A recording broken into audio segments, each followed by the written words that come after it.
നമസ്കാരം. ശ്രീഭദ്ര ജ്യോതിഷത്തിൻ്റെ പുതിയൊരു അധ്യായത്തിലേക്ക് എല്ലാവർക്കും ഒരിക്കൽ കൂടി സ്വാഗതം.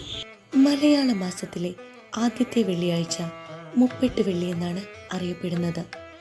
ചിങ്ങമാസത്തെ ആദ്യത്തെ വെള്ളിയാഴ്ച ഓഗസ്റ്റ് 23 ലക്ഷ്മി ദേവിക്ക് പ്രധാനമായ ദിവസമാണിത്. ഈ ദിവസം ലക്ഷ്മി ദേവിയെയും ഗണേശ ഭഗവാനെയും ഭജിക്കുക വഴി സാമ്പത്തിക ദുരിതങ്ങൾ ഒഴിയുമെന്നാണ് വിശ്വാസം. രാവിലെയും വൈകുന്നേരവും ദേവീക്ഷേത്ര ദർശനം നടത്തുന്നതും ലളിതാ സഹസ്രനാമം, മഹാലക്ഷ്മി അഷ്ടകം എന്നിവ ജപിക്കുന്നതും വളരെ ഉത്തമമാണ്. ഗണേശ ഭഗവാനെ പ്രാർത്ഥിച്ചുകൊണ്ട് ഗണേശ അഷ്ടോത്തരം ജപിക്കുന്നത് വളരെ ഗുണകരമാണ്.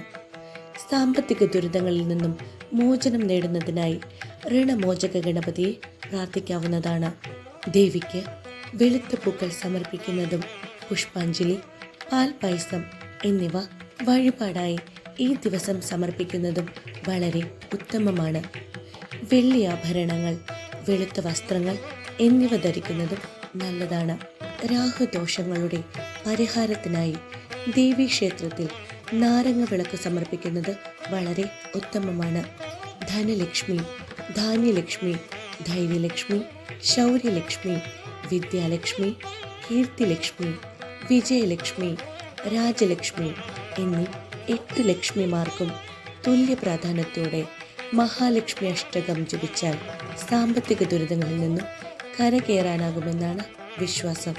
ധനലക്ഷ്മിയാൽ ഐശ്വര്യവും, ധാന്യലക്ഷ്മിയാൽ ദാരിദ്ര്യമോചനവും, ധൈര്യലക്ഷ്മിയാൽ അംഗീകാരവും, ശൗര്യലക്ഷ്മിയാൽ ആത്മവിശ്വാസവും, വിദ്യാലക്ഷ്മിയാൽ അറിവും, കീർത്തിലക്ഷ്മിയാൽ സമൃദ്ധിയും, വിജയലക്ഷ്മിയാൽ ലക്ഷ്യപ്രാപ്തിയും, രാജലക്ഷ്മിയാൽ സ്ഥാനമാനവും ലഭിക്കുമെന്നാണ് വിശ്വാസം.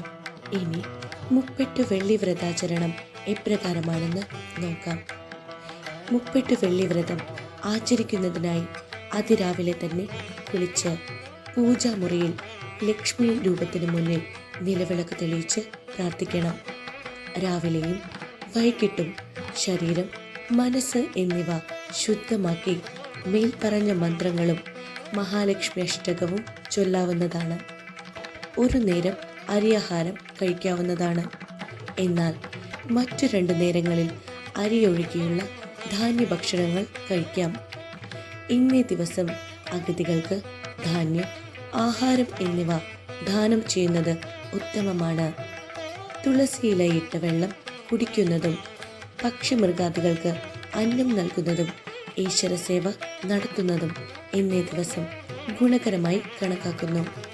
തുടർച്ചയായി 12 മുപ്പെട്ട് വെള്ളി വ്രതാനുഷ്ഠാനം അനുഷ്ഠിക്കുന്നത് ആജീവനാന്ത സാമ്പത്തിക ഉയർച്ചയ്ക്ക് വളരെ നല്ലതാണ്. എല്ലാവർക്കും മഹാലക്ഷ്മിയുടെ അനുഗ്രഹത്താൽ സകലവിധ സാമ്പത്തിക ബുദ്ധിമുട്ടുകളും മാറട്ടെ എന്ന് മനസ്സൊരുക്കി പ്രാർത്ഥിക്കുന്നു. നിങ്ങളുടെ പ്രാർത്ഥനകൾ ലഘുരൂപേണി കമൻറ്റ് ബോക്സിൽ പേരും നക്ഷത്രവും ചേർത്ത് രേഖപ്പെടുത്തുക. സമയം പോലെ കുറിച്ചെടുത്ത് എൻ്റെ പ്രാർത്ഥനയിൽ ഉൾപ്പെടുത്തുന്നതാണ്. വീഡിയോ ഇഷ്ടമായാൽ ലൈക്ക് ചെയ്യുവാനും മറ്റുള്ളവരിലേക്ക് വീഡിയോ ഷെയർ ചെയ്ത് കൊടുക്കുവാനും മറക്കരുത്. ഇതുപോലുള്ള നല്ല നല്ല വീഡിയോസിനായി ചാനൽ സബ്സ്ക്രൈബ് ചെയ്ത് സപ്പോർട്ട് ചെയ്യുക. കൂടെ ബെൽ ബട്ടൺ കൂടി എനേബിൾ ചെയ്യുക. വീണ്ടും പുതിയൊരു വീഡിയോയുമായി വരും വരെ നന്ദി, നമസ്കാരം.